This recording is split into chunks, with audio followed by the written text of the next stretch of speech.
five-time All-Star Marques Johnson. Alongside Marques Johnson. What's up, everybody? Hey, this is the Here District, captain of this vessel. And I got my first mate, my number one son, Kris Johnson. What up? Talk to me. Holla! Let it rain, man. Let it rain. I guess what?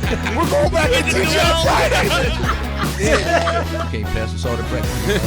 Can't pass us all. Go fight. Welcome, everybody, to the Here District, Marques Johnson. You're listening to a Bucks Plus audio production on the Bucks Plus Network.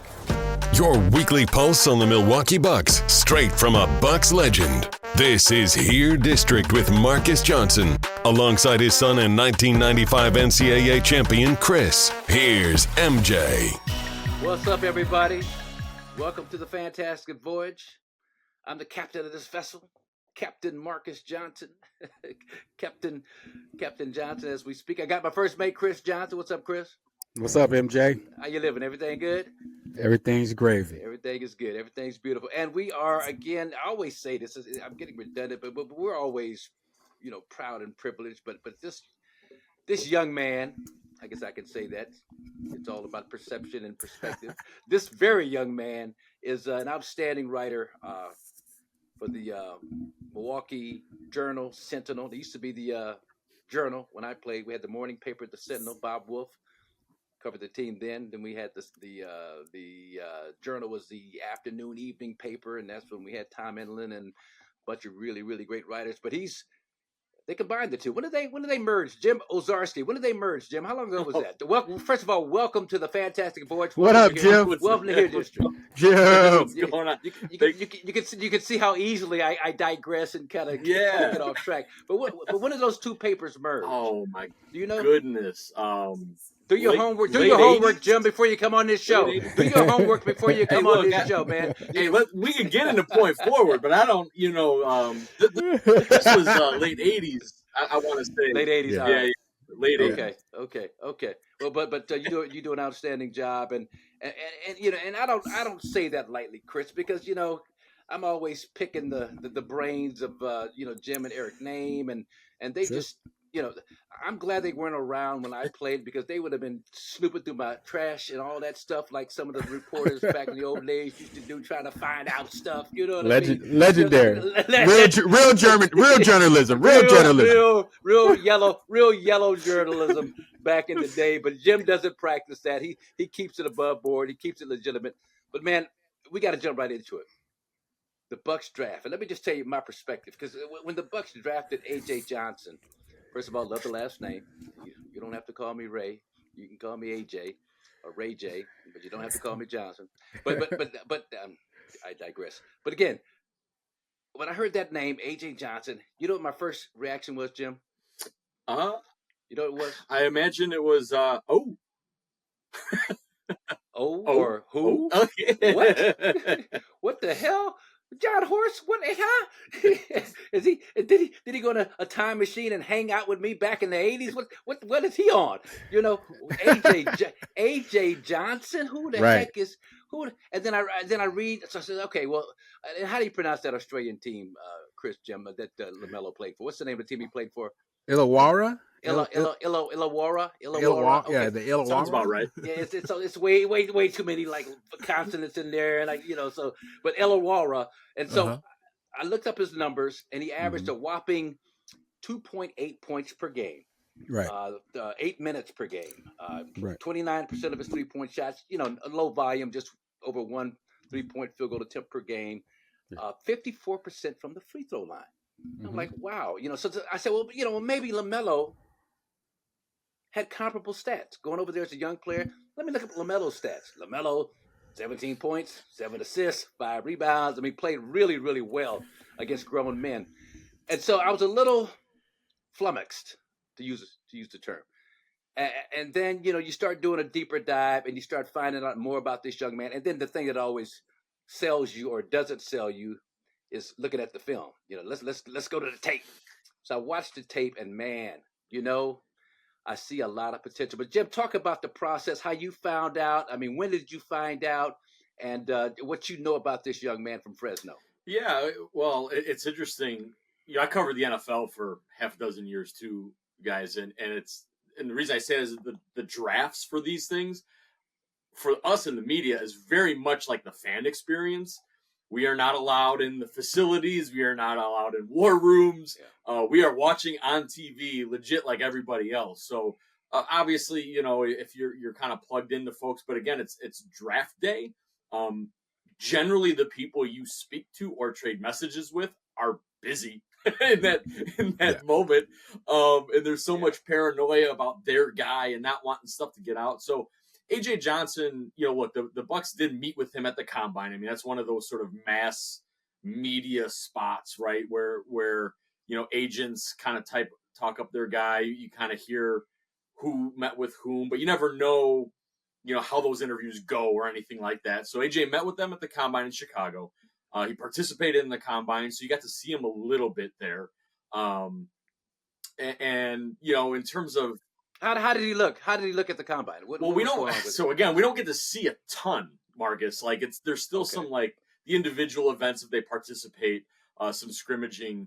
I'll be honest, Marcus. Like that was, if I saw him, because I mean, you really weren't looking at like Tyler Smith makes sense. Like he was sort of in that boat. Some of the bigs at 23. Tyler Kolek from Marquette who ended up going to the Knicks. So I don't know if at that time, Marcus, I was thinking the Bucks would go 19-year-old developmental project at 23 had they kept the pick. So, I definitely, it was a surprise to a degree. You started hearing AJ's name as a potential selection there the day before, so Tuesday. The Athletic mocked AJ Johnson at 23, so something really kind of bubbled up there in the 24 hours before the pick. But even then, you mentioned the Who. Look, he went to Australia for a year, and unlike LaMelo Ball, he was a highly regarded prospect. I mean, you all are out in California. Sure. You might have heard of him as a prep star, but he wasn't at that sort of level that Lamar was, or LaMelo, excuse me. And I mentioned Brandon Jennings on draft night. Even Brandon. I mean, I had heard of Brandon in Chicago, at sort of early internet days before he went to Italy. And he was he played 20 minutes a game in Italy, at least, before he was drafted by the Bucks. So yeah, Marcus and Kris, I think it was just as much of a surprise that he was the pick there. I think if you invert these picks, guys, like Tyler Smith at 23, AJ Johnson at 33, everyone's like, oh, that makes sense. I think it was just the fact that AJ went in the first round was maybe the thing that caught everybody off guard. Jim, did you get a sense, or what type of sense did you get as far as from the Bucks' perspective as the position they're projecting AJ Johnson to fill, the role long term and in the short term? Did you get a sense of that? Yeah, John Horst said that he could be a point guard, but he really leaned into the combo guard aspect. And Marcus, it was interesting you mentioned his free throw shooting percentage. Usually that's an indicator, right, of how well a guy may shoot, what kind of jump, long range shot he has. And the reason I say that is because John kind of talked about him as a 3-level scorer at some point, as an in-between guy, a guy who can make threes and someone who can attack and finish at the rim. So he said, look, he likes to get off the ball, be it in transition or quickly in a half court, likes to cut, things like that, Kris. So I think they view him as a multi-level scorer at 6'5", with elite speed down the line. Wow. Okay. That's how they view. Sense. That's how they project it out. I don't. Yeah. Okay. Well, no, and again, you can get thrown off the track, and that's a lot of people online. You read the comments, and John Horst talked about what swinging. Big swing for the fences. He made big swing. The big swing. It's like swinging for the fences, But you got to take a gamble on a guy like this at 23. The thing, Jim, and I don't know how much you've had a chance to deep dive into this, but I have. The thing that really blows me away is the way the game of basketball And I sound like Mark Jackson or somebody, East Coast guy. The game of basketball, but the game of basketball, the way it opens up so many doors and opportunities for these young men. I didn't know anything about him until I talked to his high school coach, Jim, out here, Derek Taylor at Taft High School, a good friend of mine.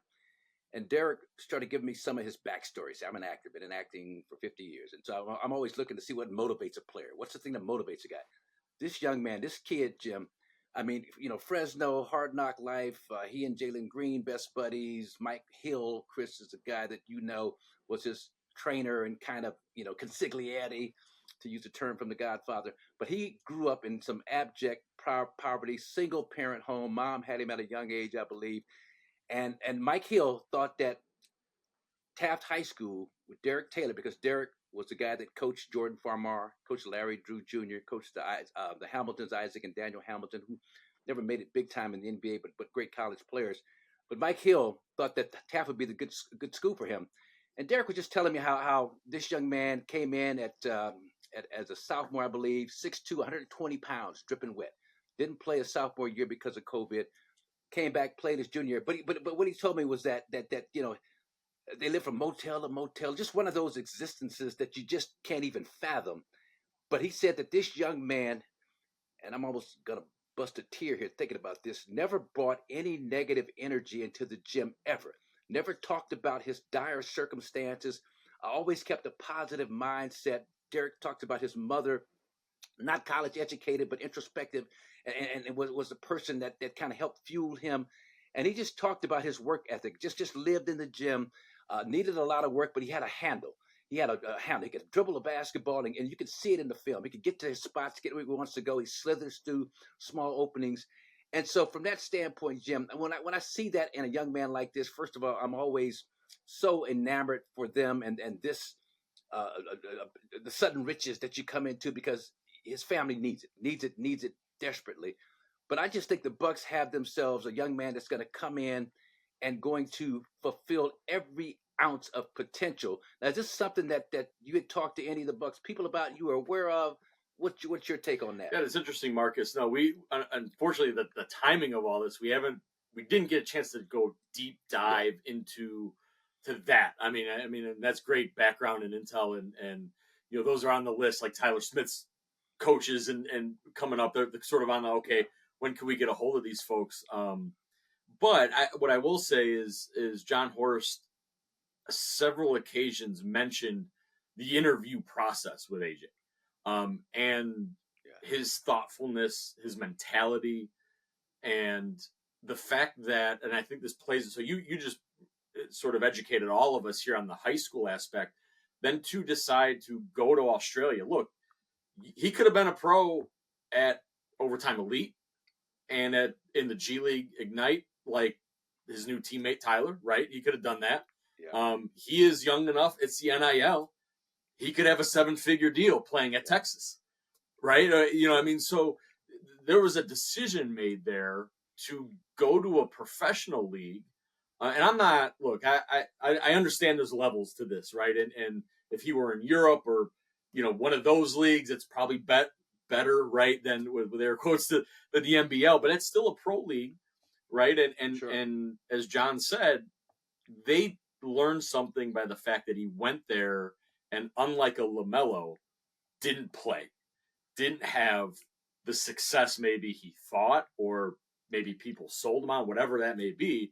And yet, you're right. No negative aspects or energy about that in terms of, his communication about it and what he was bringing to the table in terms of the Bucks interviews and things of that nature, Marcus.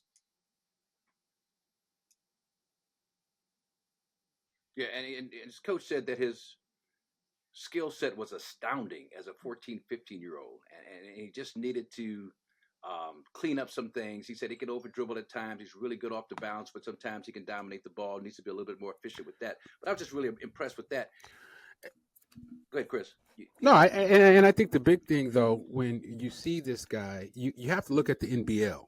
So the NBL as a league, Jim, and you alluded to it, it may not be a top tier league like those in Europe, but it is one of the most physical leagues in the world.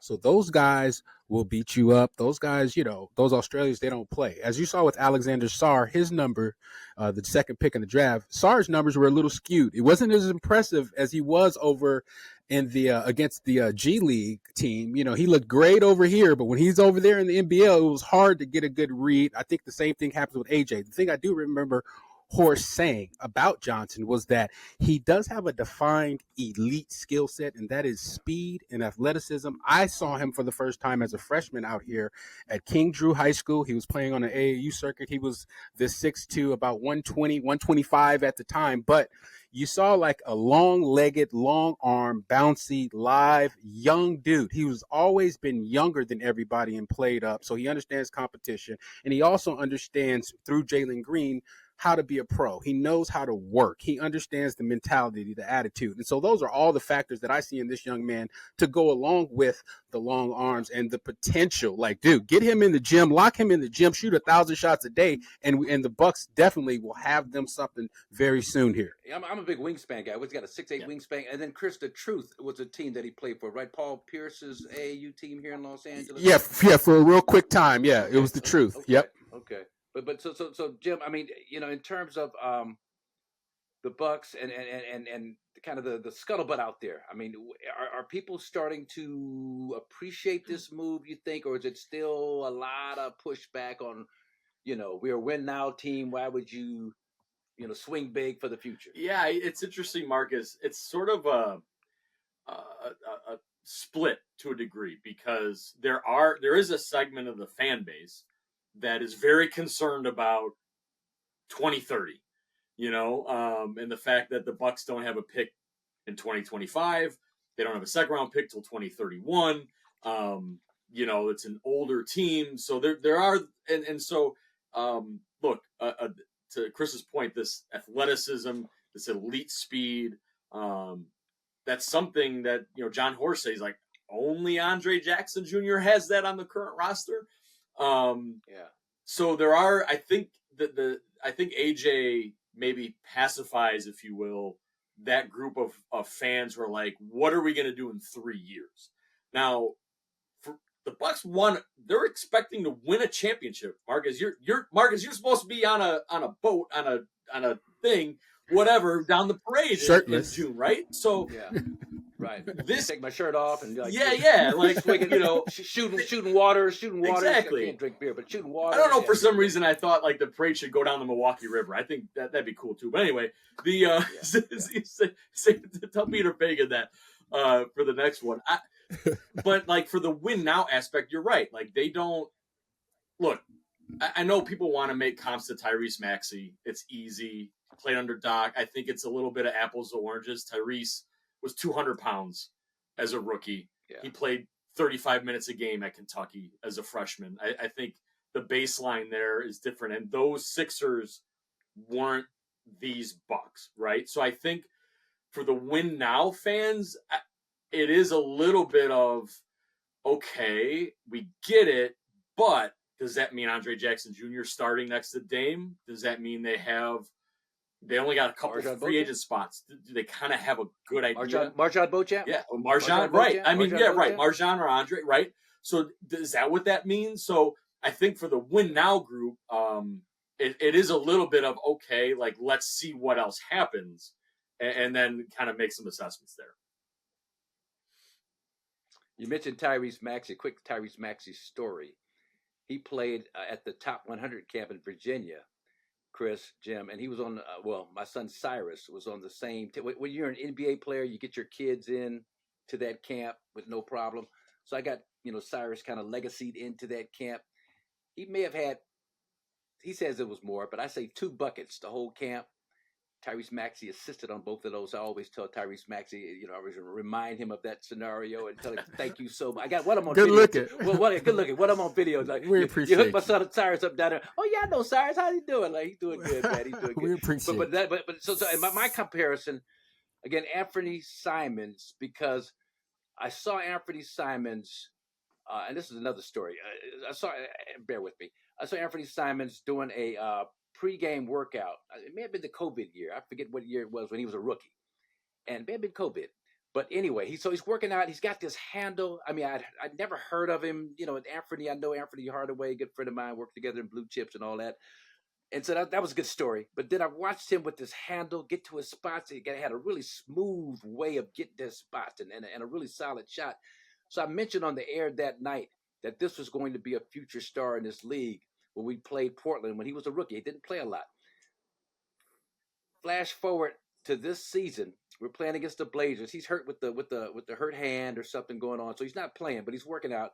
But he's sitting down. I get introduced to him.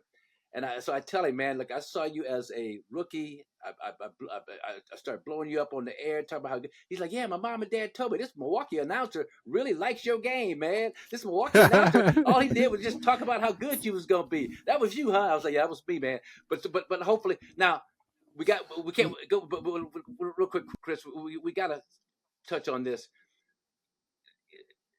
The suit, the draft day suit. Any comments? I mean, it reminds me of that Carmelo, Kendrick Perkins, TJ. TJ's Ford, TJ Ford, TJ the big buy. But to me, but look, I like a young man who's out there taking fashion gambles, out there with just fashion risk, and so that gives me an idea that he's got a sense of himself. He's comfortable with himself. When he had the big fluffy shoes on, Chris, I mean, that was a confidence. Confidence is everything. Yeah. Confidence as a pro, you're going into the league. You're dressed like that, and not only did he have on the suit, the double-breasted, the fluffy shoes, but he was sagging his suit. He kind of had a little flavor about him, man. I'm all over it. He was sitting in the big king's chair. He's just a great-looking kid. He's well-spoken. I mean, when he comes off and you listen to him, and he's really engaging. I mean, he has star written all over him, in my opinion. Like I've seen a lot of guys, and this guy has a different kind of look in his eyes, man. So, but that's funny, MJ, you brought that up. Jim, how'd you like the suit? Give me your fashion. Look, I can appreciate all of that, especially Marcus, because I mean, the guys for the most part, there is the little like fashion walk pictures, but I mean, players don't have to wear that stuff anymore, right? It's usually like hoodies and sweats and chill, so I that might be the only suit he ever wears again. So I think, I think if you're going to do it like that. Heck yeah.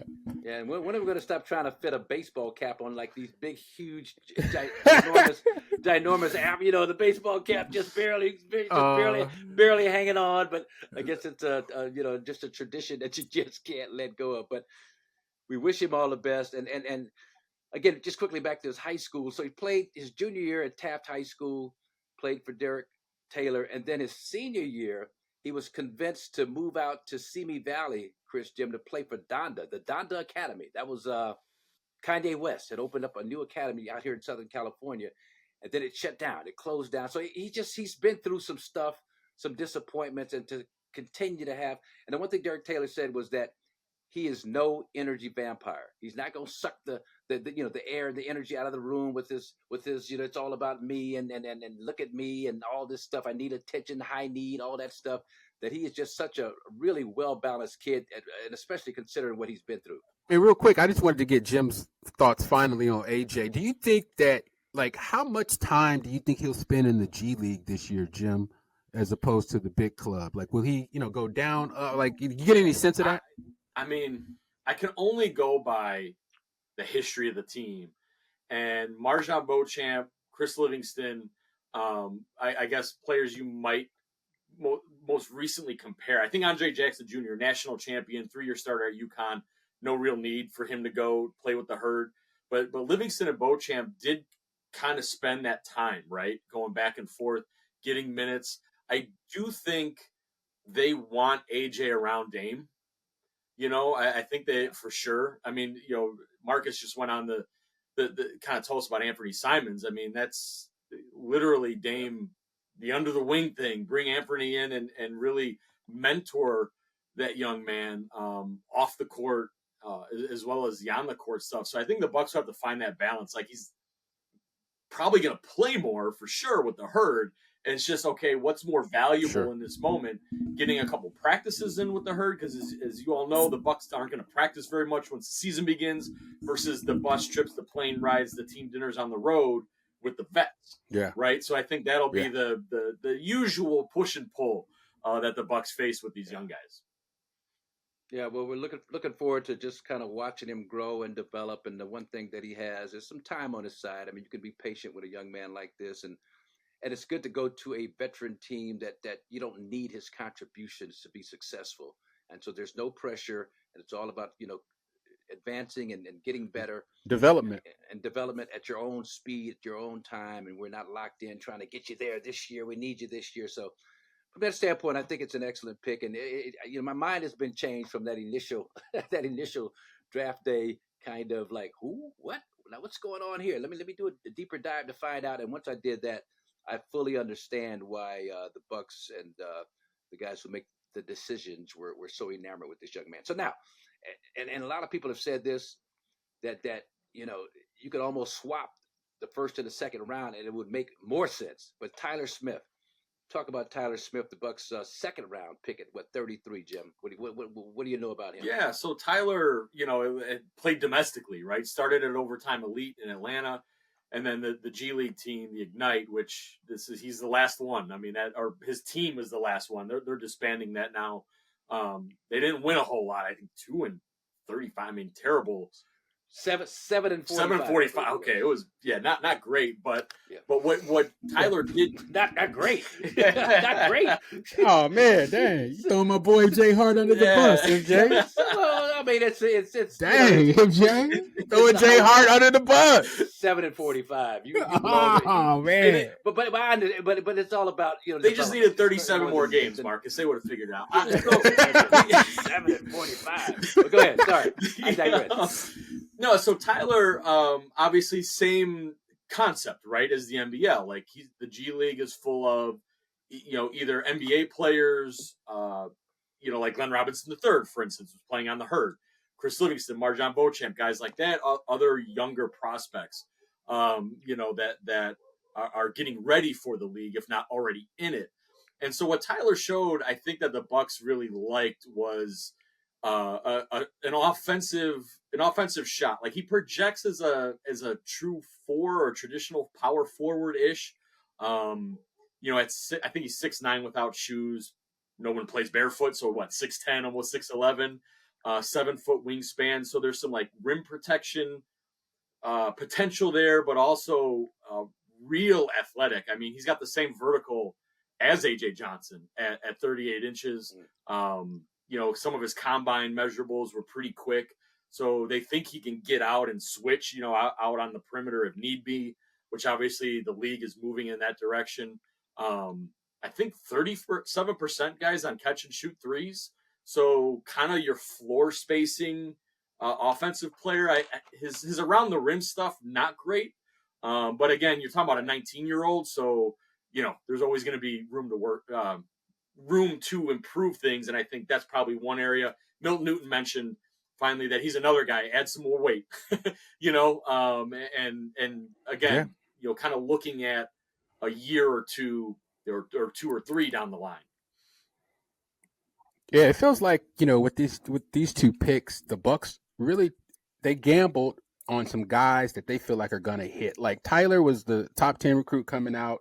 He took a unique path, but he's been on a development path. Same with AJ. My point about that development path, when you're young, 17, 18, and you're playing against older guys, pros, you're getting better exponentially faster. And so now when you're in your third year of your development plan, like Smith, like AJ, it's like that's a year that they could really turn a corner. Like you make a jump between year 2, year 3, year 4 in your development. I feel like that Horst has some foresight and some like looking out in the future, a gamble move on this. It's amazing because if these two guys hit and they live up to their actual potential, they realize their true potential as players. I mean, he's going to look like a genius. Yeah, I mean, and look, and that's I think they're bet to a degree, right? What better group to learn on as the rosters we record this. If you're Tyler Smith, I feel like Giannis is a hard guy to try to feel like you can be like, because he's one of one. But look at Bobby. I mean, Bobby's a 6'10", a guy who, developed a 3-point shot in the NBA, right? And a guy who is improved defensively, right? With maybe he doesn't have those athletic traits, as Bobby says. I'm not the one blocking shots. My vertical is none. Whatever. Self-deprecating BP, but they've got some guys that Tyler and AJ can kind of look at and say, okay, I see myself there to a degree. But Kris, to your point, look, they don't have a ton of picks, and you do hope for a rotation player, and maybe you see the framework of an all-star, right? And you do have to hope, if you're the Bucks, that development plan, as you said, whether it be for Tyler Smith, who is now a 3rd or 4th year pro, or an AJ who's now a 2nd year pro, that getting into the NBA system where you don't practice as much, where you have more free time, where the coaches, let's be real, like Doc may like these guys, but Doc's got to make sure Kris is ready to go, and Marjan's ready to go. Facts. Yeah, so facts. It's a little different, but that's the game. That's the draft. Is you're projecting out and hoping they can get to what they see. And so what I like to do, and we all like to do it, but I always try and figure out who this guy reminds me of a little bit. I talked about Anthony Simons with AJ Johnson. And so, I pulled up some video on Tyler Smith, went to Synergy. Thank you, Matthew Curley over at Synergy, for providing Matt. Matt with the shout out to Matt. We got to give Matt a all right, Matt. Thank you, brother. All right. So, but Kris and Jim, I want your take on this. He reminds me, okay, big 6'9", 6'10" lefty with some range. Don't say Sam Perkins. No, he's more mobile than Sam Perkins. But Terrence Jones. Do you remember Terrence from Oregon, Jones? from Kentucky? Went to Kentucky. Out of Jefferson High School in Portland, played with Terrence Ross in high school and Aaron Miles and all those guys out of that say. But that Terrence Jones, kind of that big, mobile, left-handed, 6'9", really good athleticism. But the one thing, and so there's a reason why a young man like this, with all these measurables, as they say, lasted till the 33rd pick. So I watched some video. He's got to work on. He's not as explosive as you would like off of 2 feet in the paint in a crowd. So thus you've got the 49.7% of his layups that he only made this year. He goes to his right hand a lot. He's a lefty, sweet lefty jumper. I love lefty jump shooters. Sweet lefty jumper, but he goes to his right hand a lot. And and again, he's got that great running vert, which was like 38 inches. I think the standing vert was like 27, 28 or something like that. And so he gets that right hand. So when you get him, in a sedentary position, you let him get downhill. He gets that runway, the takeoff. He's jumping in the cup. But in a crowd where he's sedentary, now he's got to explode up.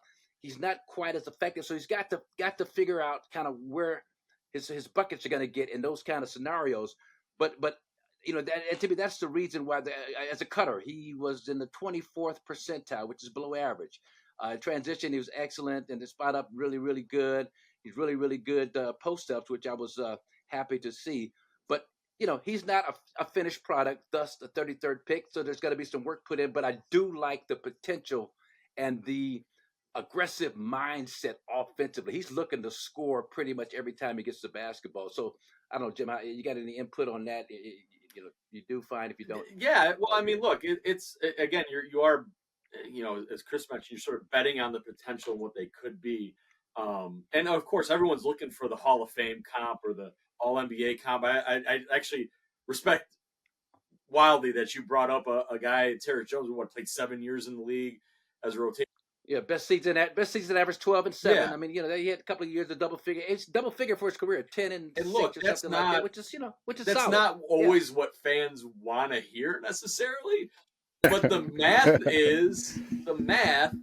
is that if these picks can get to that point, yes, that you're a solid NBA player, right? And you're in the league into a second contract, which is a huge victory. Like it when you zoom out, and what the hope is that maybe some of those things either pop or there is a next level that the team believes is there, and now it's up to them to pull it out of that player. Yeah, well, and the fact that you talked about A.J. Johnson being placed under the wing of a Dame Lillard. I mean, if you get Tyler Smith and Giannis hooked up, and Giannis takes a liking to him, and he gets on that developmental curve that Giannis has put some of these young players on with him, and just the confidence instilled going against the two-time MVP and workouts and during the off season or during the season or before practice. I just think those kinds of connections for a young man like this will be invaluable. Other thing I like about him, he's a New Orleans kid, and I want to do a documentary on this, Chris. Maybe somebody's done it already, but there's been so many really good Hurricane Katrina displacees that grew up in New Orleans. He was a year when the hurricane hit. Sure. But DJ Augustine, Greg Monroe, a lot of these guys moved from New Orleans to Houston to go to high school, in Houston or the Dallas area. Yeah. So it's just fascinating to me how these guys have to uproot their family. So whether or not he was impacted personally because he was so young, but his family, his mom and dad. I mean, again, this is another story of I don't know how much they struggle, if they struggle, but just the fact you've got to uproot your whole deal and move to a whole new area, a whole new city. To me, it's just kind of fascinating. So we'll see how it plays out. But I'm looking forward to watching these two young men develop and work and live in the gym and do their thing. All right, here, District, we've got Jim Owczarski. Going to take a brief pause for the cause, and we'll be right back with more of the fantastic voyage. I'm the captain of this vessel, y'all. All right, welcome back to the Here District. Marques Johnson, Kris Johnson, joined by Jim Owczarski. I mean, and you talk about a bunch of consonants that just twist your mind all. How do you OCZWAZPCK? Legendary. It's like Owczarski. Very real simple. Just spell it like spell it like it sounds. One of the best moments back when Twitter was fun. I actually had someone tweet at Raekwon, the chef, if he could rhyme my last name, and all he replied was LOL. And that's all I needed. Oh, my I goodness. screenshot it forever. You know what I mean? Hey, Jim, I noticed in your bio that you're a Wu-Tang fan. Now, talk just real quickly on that, man. Talk to me about the Wu, and because I'm a Wu-Tang fan too. But talk to me about that, man. Where'd you get on the Wu? But before you do, Jim Owczarski doesn't speak Farsi. Okay. No, anyway, go ahead. I don't know if the deal's coming for you on that one, Marques. Okay. Look, all right. Yeah. Hey. So yeah, I'm from Chicago originally, but the 36 Chambers coming out, and I was in high school in '96. So yeah, and I remember it was just a friend of mine. It was like, have you heard? You have to listen to this, and it's one of those records that just, I'm 14, 15 years old, just like blew my mind, right? And so yeah, the Wu-Tang Clan is Have you met any of those guys? Guys? No, not personally. No, unfortunately. Wild trivia question though. I was at the Chicago concert. It's my first concert ever. That they were opening a Rage Against the Machine. Grantland wrote a big thing about it. It was their last concert with the full original lineup. They kind of had some disputes on that tour. They're supposed to go back to New York for like the Hot 97 Summer Jam, and they kind of broke up then. And then I actually saw them again when they came back and did an anniversary tour, 36 Chambers. Yeah, it's an incredible group. That's dope. Yeah. Man, I quick Wu-Tang story for Jim. I was in New York, summer 2011, hanging out with my old coach, Steve Lavin, who used to be the head coach at UCLA. He's now the head coach of San Diego. It was his birthday. So I think we're at the Mondrian or somewhere in Soho, somewhere ritzy, and we're hanging out. And then as we walk in to sit down for dinner, man, right to my right is the RZA. It's the RZA. The RZA is in the building. So I go over to him. I say, hey, RZA, can you come wish Coach Lavin a happy birthday? And then he comes over to the table, man, wishes Lavin a happy birthday. It was a dope moment, but he's real cool dude, man. Real cool. One regret I have is I did have a chance. RZA did a project with Paul Banks for Banks and Steels, I think a record ahead of his time in 19, and he did a concert in Chicago. I had a chance to go, but I was living in Cincinnati at the time. And I did not make the Fantastic Voyage for that Dayton reference, Marques. I did not make that to Chicago. And I still regret that. I do so much. For sure. Now, help me out, guys. Did you guys watch the series about the Wu, and I always pronounce Wu-Tang. I want to say Wu-Tang. Is it Wu-Tang? Is it Tang or Wait, Tang? the Bernie Madoff, or wait, who was it with? No, it was a show called the Wu-Tang and American Saga on Hulu. Yeah, it was came fantastic. out about 2 or 3 years ago. Yeah. Oh my goodness! And, Yes. but who was that lead actor, the skinny, dark-skinned brother? He's been in a lot of good stuff, Chris. Okay, I don't remember. I don't remember his name. Which band member, rap group member did he play? Bobby. His name was it Bobby in the show? Are you thinking Bobby Digital, aka the Bobby RZA? Digital? Yeah, Bobby. It's the RZA. Bobby Digital. He's been in Bobby RZA. Digital. Yeah. Yeah. Okay. Okay. Well, I'm saying this actor though just did a. I mean, I fell in love with this actor just from his portrayal of that character in that biographical drama. So if you haven't seen that, people, you're a Wu-Tang Clan fan. Who we got? We got the Raekwon the Chef. We got Method Man. We got, help me out. It's about The 30, RZA. about 30 of these brothers, man. The RZA, the Jizza, Capadella, Tony Starks, Ghostface Killer. Yeah, you got some other guys you never heard of. You got some other guys you never heard of. Inspect the Deck. You got. Hey, I have all those records, right? Where RZA says is like, get your individual deals, but as a group, like, I mean, record-breaking stuff. Yeah, I've got all those. Yeah. Yes, sir. I think RZA was on one of my favorite shows. I want to say Californication. I believe he was on there toward the end of Californication with David Duchovny. And, I love that show. Yeah. He played a real, like, edgy kind of, over the top kind of character, but he was really, really good. So I appreciate all that. Anyway, where are we going with this? Oh, and so this is a great segue. Greece and Giannis. Giannis played his first game. Giannis played his first game since when, Jim? When did he April? get hurt? Boston? Yeah, April 9th at Fiserv Forum against Boston.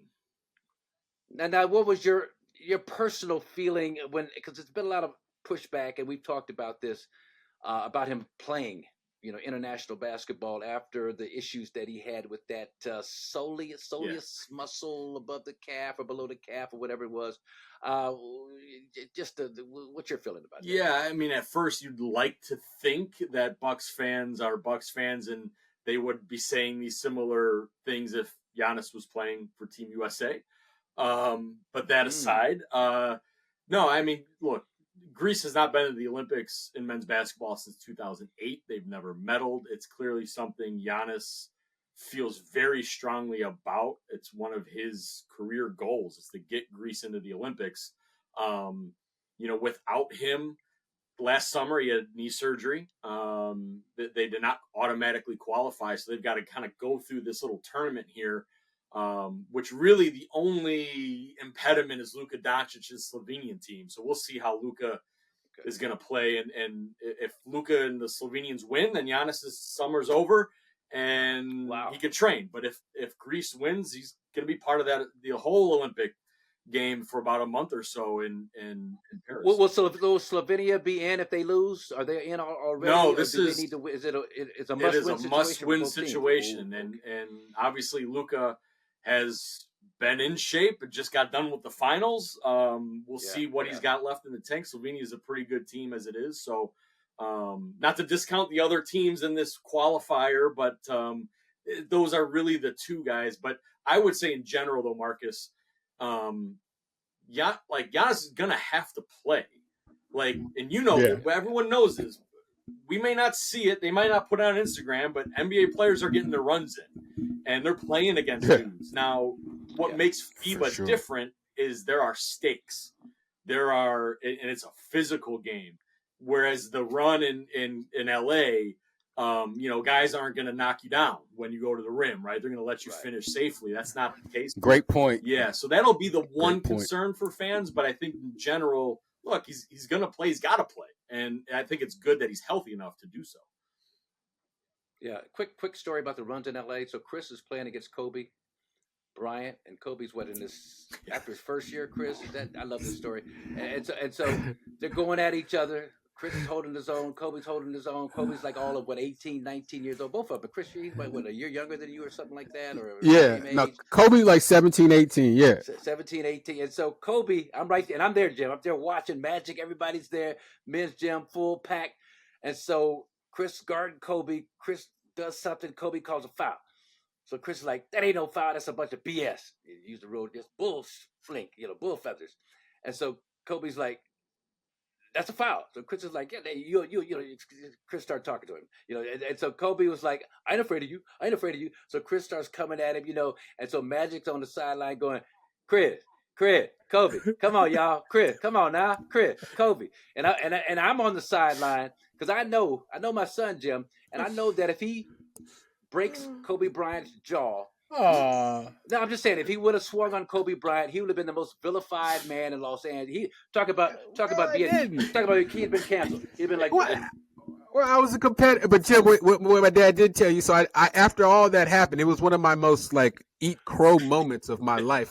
So after I try to get punk Kobe and get into it with him, the very next play down, this dude catches a tip dunk on me, and I fall. I look up at my dad. He kind of looks the other way. It's just it was a karma moment, Jim. Yeah, and I was there, Jim. I'm like, Chris, man. He's like, you stay out of it, Dad. Stay out of it, Dad. This ain't got nothing to do with you, Dad. I was like, oh boy, here we go. I didn't want my son. Those were the days. Canceled. Those were the days. Do we know if Marjan and Andre Jackson Jr., do we know if they're still over in Greece or I guess they broken camp kind of, maybe they're probably back by now. I think they're back. Typically for fans, Giannis, the younger guys tend to be the group that goes to Greece with Giannis early. Obviously he's now with the Greek national team. They're competing, they're training. So the Bucks players had to come back, right? I guess they could have hung out there for vacation for a little bit, but I think they're getting their work in. And it's end of June, summer league's starting in a couple weeks, so they had to get back and get themselves back in, their domestic sea legs, if you will. But it's always I think a fun thing for those younger guys to get over. I know everyone sort of wants to know about the vets and the coaches. I think sometimes that stuff happens a little more under the radar. They're not as sort of out there with their business. That might happen in August, September, when there's that real true break for them. See, one summer, Giannis needs to take the color commentator over there. Have you seen his spread, Chris, at the top of the hill overlooking the Acropolis or whatever it is? He's got this beautiful, beautiful spot, and I just know he's got it laid out over in Greece, and I'm sure I can just imagine, how great of an experience it is for these young guys to be hanging with Giannis and Antetokounmpo in Greece. That's unbelievable. And the work you get to get in, I think the work is the biggest part of it all. To be able to work out with this dude and get that intensified work in a small group or whatever it is, and that up close and personal attention, man. It's really a wonderful team building deal. It is, because I think, again, Marcus, you know this, Chris, you know this, an NBA practice, if they do it at all, you're getting into your big group or your guards group or your skeleton and your they're together, but they're not together. So to be able to to have that sort of really, really tight knit individual attention, and maybe there's some other kind of pros over there where they can get a run in. But you're right, it's really just them. Giannis doesn't have a huge circle, right? So it's a pretty tight thing. But Marcus, I think, you know what? I think he should take you because, as far as I know, team broadcasters would not count as some sort of salary cap issue. Giannis can't pay for all of this because they don't want, they feel like those things can be. Right. Yeah. Oh, wow. But I think the podcast can work. So I'll vouch for you with that one, I think. Appreciate you. Let's talk to Johnny Watson and Peter Fagan and make that happen next time. Let's do it, baby. Let's do that. But Giannis, we talk about this yet? I'm having so much fun. We talk about the first game against the Bahamas. Giannis had 6 fouls in 14 minutes. Hack Murdoch Award goes to 6 fouls in 14 minutes. Come on, what's up? That's an interesting way to fulfill your minute restriction. If you wanted any doubt, if you wanted to take that and just make sure you couldn't come back in, you don't fall out on the way out, right? That's the way to do it. I'm out. All right, so now what's been in the news, and my son Josiah had a great tweet. He talked about the recent debate and how that stole all the luster from Bronny James's big day. The debate kind of, overshadowed Bronny. Rained on his parade. But Bronny James is a Laker. I don't think that's a shock to any of us. They picked him at 55.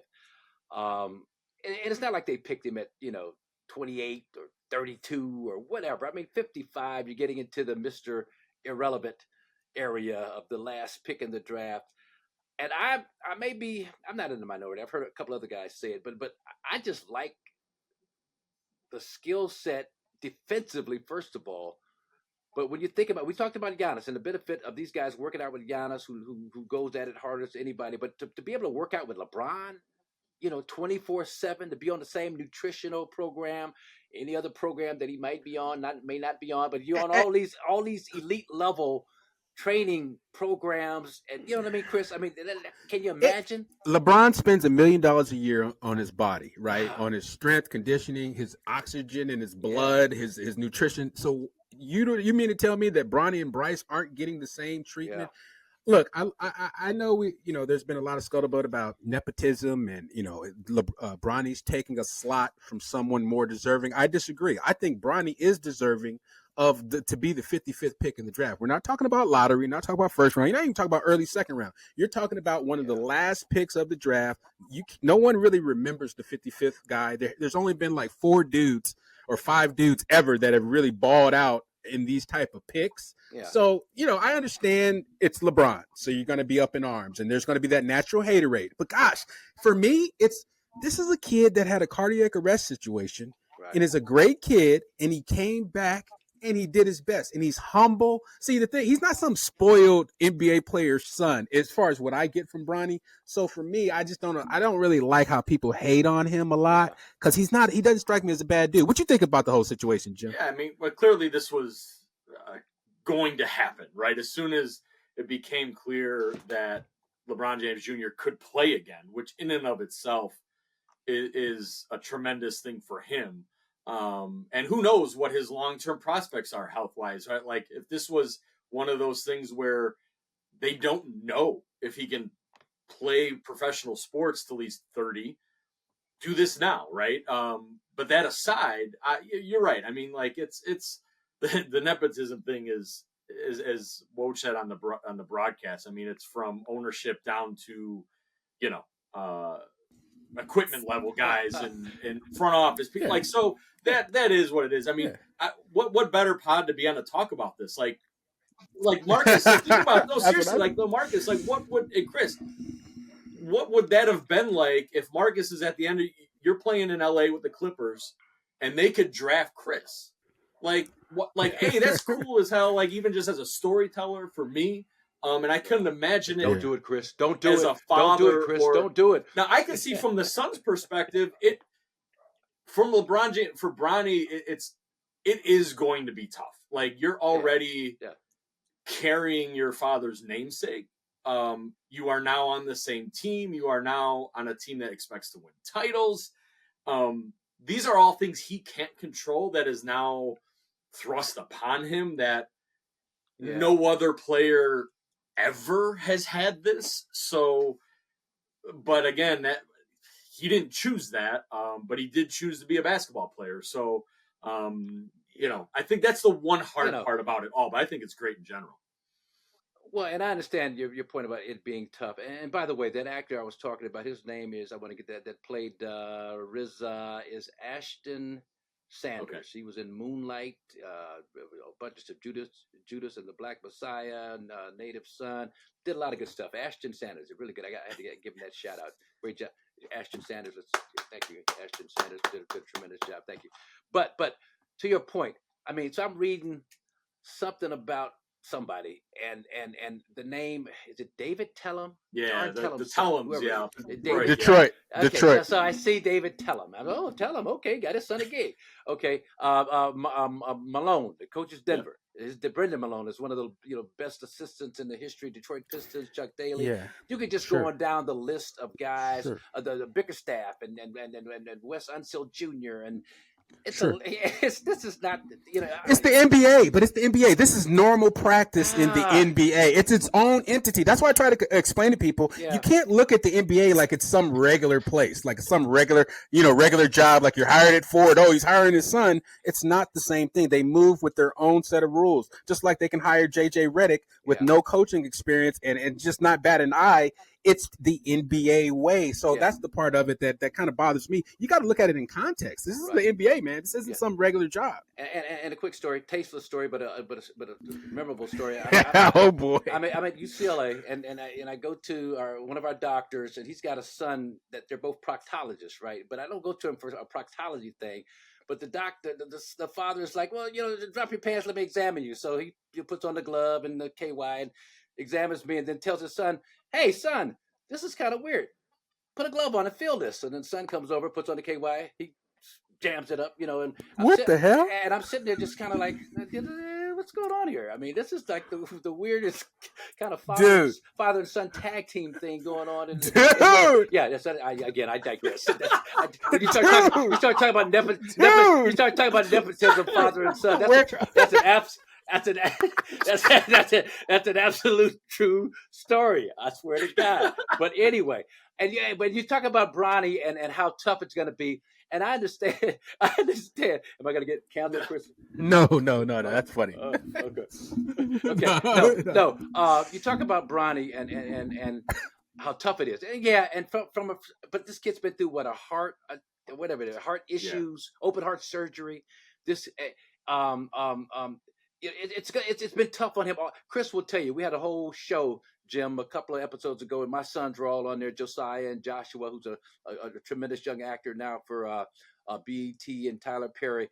But it's always going to be tough. I mean, that road is just going to be tough normally. And the thing is that Bronny, if it doesn't work out, you best believe he'll be vice president of the Clutch Sports within 5. He's got a pretty nice safety net to fall back on. So from that standpoint, I think he'll be fine. I think he's gonna surprise some people. Yeah, and that's the thing. I mean, we started this podcast talking about Bucks picks and developing. Chris mentioned this, the historical stats of picks that late. Look, he's going to play a lot of G League games. You would think that's the only place he's really going to play. Obviously, I'm curious if they're going to get the play together thing out of the way, like the opening night. Yeah. Just sort of like, let's do it right away. And so there's not this anticipation type of thing.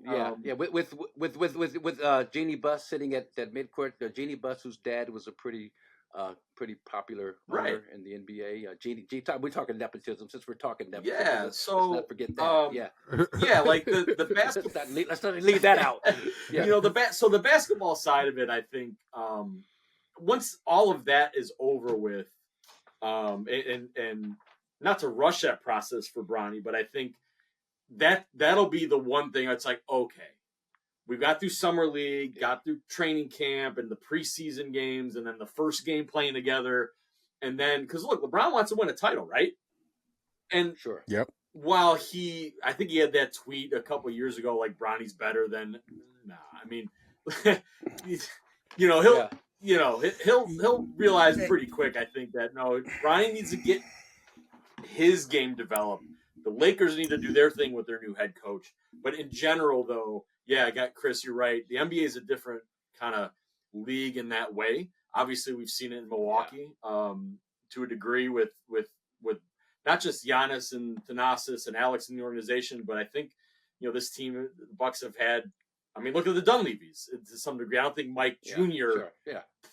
Mike Jr. played here after, but whatever. Like it's all, it all happens. Yeah. And, I think good for them on a human level, though, for sure.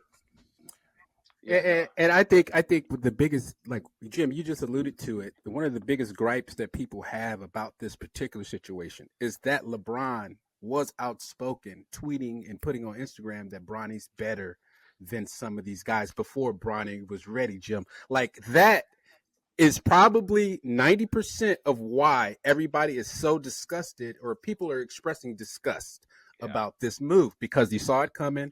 That was a level of disrespect associated with that when you're saying a guy that hasn't earned it yet is better than guys that have already proven it. So I think that has factored into it. Unfortunately, Bronny, and to MJ, to your point about having to go through this stuff and having to deal with it. I mean, imagine being Bronny James and, going on social media any day of your life and reading all that stuff. So you develop a thick skin. Right. You develop a certain type of immunity to certain things in your mind. And I think he's laser focused. I think he's gonna get better quick, and he's gonna be all right. I don't know. I just really don't know if he's gonna be a sustainable NBA guy yet. Okay. I gotta see. Yeah, we gotta see. But he does bring to mind a couple of pet peeves of mine. We're gonna wrap it up pretty soon. But that first pet peeve is that Bronny was listed at 6'4". They measured him at the combine at 6'1.5". Yeah. And so I've always been one that I wanted to be taller. I wanted to be 6'7". So Me too. I'm really like 6'5 3/4. When I was a freshman at sophomore at UCLA, measured at 6'5.5" as a freshman. Sophomore kind of got on my toes a little bit in the measuring line. Good job. So they got me at 6'6" and 6'1/4. And my teammate, the late great Gavin Smith, is like, he was 6'6" legit. He's like, you're not taller than me. I was like, well, I was then. My daughter Shiloh, 5'11.5", when she took her physical, I told her, get on your toes a little bit, be 6 feet, be a 6-footer, and so that's always something. When we played against the Sixers, Jim, Chris, I had like 13 or 14 rebounds my rookie year. Had a great game, and George McGinnis in the paper said, yeah, he rebounds really well for a guy that's 6'4". And man, that just man, you talk about something that just steams and pisses me off. George McGinnis. Yeah. So he rebounds really well for a 6'4" guy. But the other pet peeve of mine, and Jim, you are partly a contributor to this, is the term point forward. Now, nothing irks me more, Chris, Jim, that when look, I don't claim to be the first point forward, Jim, right, Chris. I just claim to be the guy that invented the term. I told you over and over again, 1984, the playoffs against the New Jersey Nets, their pressure, Darwin Cook, Michael Ray Richardson, Mike Dunleavy Jr. was getting spun around every time. My teammate, every time he bought the ball, Mike Dunleavy Sr., every time he bought the ball up the floor, and Nelly said, MJ, we need you to relieve the pressure. You bring it up. Here's how we're going to run our offense. And I said to Nelly, instead of a point guard, I'm a point forward. Now, since I've said that, you've had Dale Harris, Peter Vesey, all these guys. Johnny Johnson said, I think he said Lenny Wilkins invented that term. Now, look, Johnny Johnson, great point forward for the Supersonics with Gus Williams, Dennis Johnson coming off of screens. I guarded Johnny. I know how good he was in the position. Robert Reed played the position with Alan Lovell and Calvin Murphy and Mike Newland, those great guards down in Houston. Maurice Stokes played the position in the early to mid-'60s. You watch some old footage of Maurice Stokes, and he's pushing and handling and dishing and diming. Rick Barry, one of the greatest point forwards of all time. My only claim to fame, and I told Paul Pressey this, Paul Pressey, Jim, was, if you look up Missouri Valley Conference all-time point guards, you'll see Paul Pressey's name listed on there. So now Paul Pressey gets implemented as the point forward after I leave. He's a point guard, for Christ's sake. How tough is it if you're a point? How tough is it, Chris, if you're a point guard? And look, I give credit to Paul Pressey for taking the position and making it his own. But my only claim to fame, Jim, and I know you've got a lot of Dale Harris, a lot of pushback from these guys saying, and so my thing is always, well, look, I say that I invented it in May of 1984. That term, I came up with the term. Just find me a public record of someone using that term before May of 1984. You're not gonna be able to do it, Jim. But you speak to what you've unearthed in your voluminous research. You got about 30 seconds. Let's go. Yeah, real quick. No, I mean, you're right, Marcus. And the reason you mentioned 84 and at the Journal Sentinel, we did do a couple part series on this because of your coming up with the phrase, and it is true. Like that, publicly, Don Nelson, I think, is the one who was quoted as that, right? But you're right; it didn't exist before then. 40 years, right? Since 84, the spring of it. So that was the reason why we did that. And obviously, Giannis, I think at one point, I don't know what you call him now, and when he was 6'9", I think they thought Larry Drew. I remember thinking, when they drafted him, like, oh, in that vein, right, of someone who can relieve pressure. But yeah, it's 4 decades. And if you think about now in positionless basketball, we talk about LeBron. I think for a time, he fit that mold, Marcus. So no, that's a credit to your imagination, but also the skill set, right? And then you need coaches. Right. You mentioned all those other players, coaches along the line that were back then. Hubie Brown talked about this, guys. Like, a player may have a skill set, but you're just the player. You need the coach to allow these things to happen or to break some boundaries to a degree. Right. So Don Nelson, he's in the Hall of Fame for a reason. Del Harris is in the Hall of Fame for a reason, right? Marcus probably should get there soon for a reason, right? And along with Rick Barry, etc. So yeah, it was fun to look back on. I definitely recommend people to check it out and hear what Marcus had to say. I think it's unique that with MJ, when you list some of these other guys, that's like how much time they actually spent running the lead guard position, and then the fact that you are enlisted to do this and it not really being your primary skill set. I mean, I think that resonates. Like when I see guys that are point forwards, it's not like, oh, he used to play point guard in high school and now he just has the skill set. No, it's like, I'm a legit small forward that has a handle, and like Boris Diaw to an extent. Like, you're like this guy that can dribble and set up, but it's not like you were born to do that. To me, that's the true essence of a point forward. Like LeBron, as good as a point forward as LeBron is, like I've been torn on this because I know LeBron played a lot of one growing up and he was always on the ball. But is he truly a point forward? Or is LeBron just like a big old point guard? Right. Anyway, I digress. Well, and it's interesting. When I was with the Clippers of all teams, Don Chaney, my coach at the time, the great Don Chaney, Duck Chaney, love him to death. Don Chaney, give a little quick shout out to Don Chaney. Duck. But so with the Clippers, I think Norm Nixon may have been holding out or not in camp or something. And so Sam McManus, that's my you know Sam McManus of the LA Times, Jim. I know the name. Sam, I don't know him personally. He's back in the 80s, so yeah, you wouldn't know him. He's hopefully long gone by now. But Sam would do all these exposés and all this stuff. But when Don Chaney was asked by Sam McManus, well, what are you guys going to do for the point guard position? And Don Chaney was like, well, look, we've got some options. And one of those, Marques Johnson is an excellent ball handler, played the position with the Milwaukee Bucks at times. And so I'm going to use Marques as a point guard. And Sam McManus, writers are not supposed to have editorial opinions on stuff. But Sam McManus, the next sentence says, who does he think he is? Magic Johnson?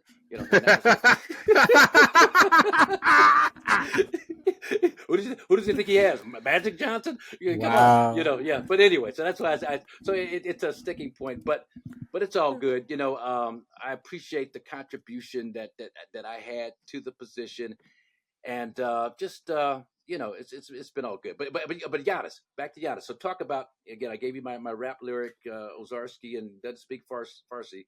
But Giannis, you talked about, what do you call him? I got the perfect name. What? PowerPoint forward. PPF. PowerPoint forward. PowerPoint. See, PowerPoint. There we go. Point forward. Anyway. All right, Jim. Look, man, we appreciate you hanging out with us. We're gonna let you go. We can keep you here all afternoon, man. Thank you so much for your great insights, man. Thank you for all the great work you do. Thank you for sharing with me some of the great work that you do to make my broadcast easier. And we'll see you. Are you going to Vegas for the summer league? To be determined yet. Okay. Same thing. Yeah. TBD. But we thank you, man, and we got to get you back on the show and get more of this good stuff, man. Thanks so much to Jim Owczarski, Marques Johnson, the captain, Chris Middleton, Kris Johnson, the first mate, Kris Johnson, the first mate, and this is the Fantastic Voyage. This is Here District, and time out. This has been a Bucks Plus audio production.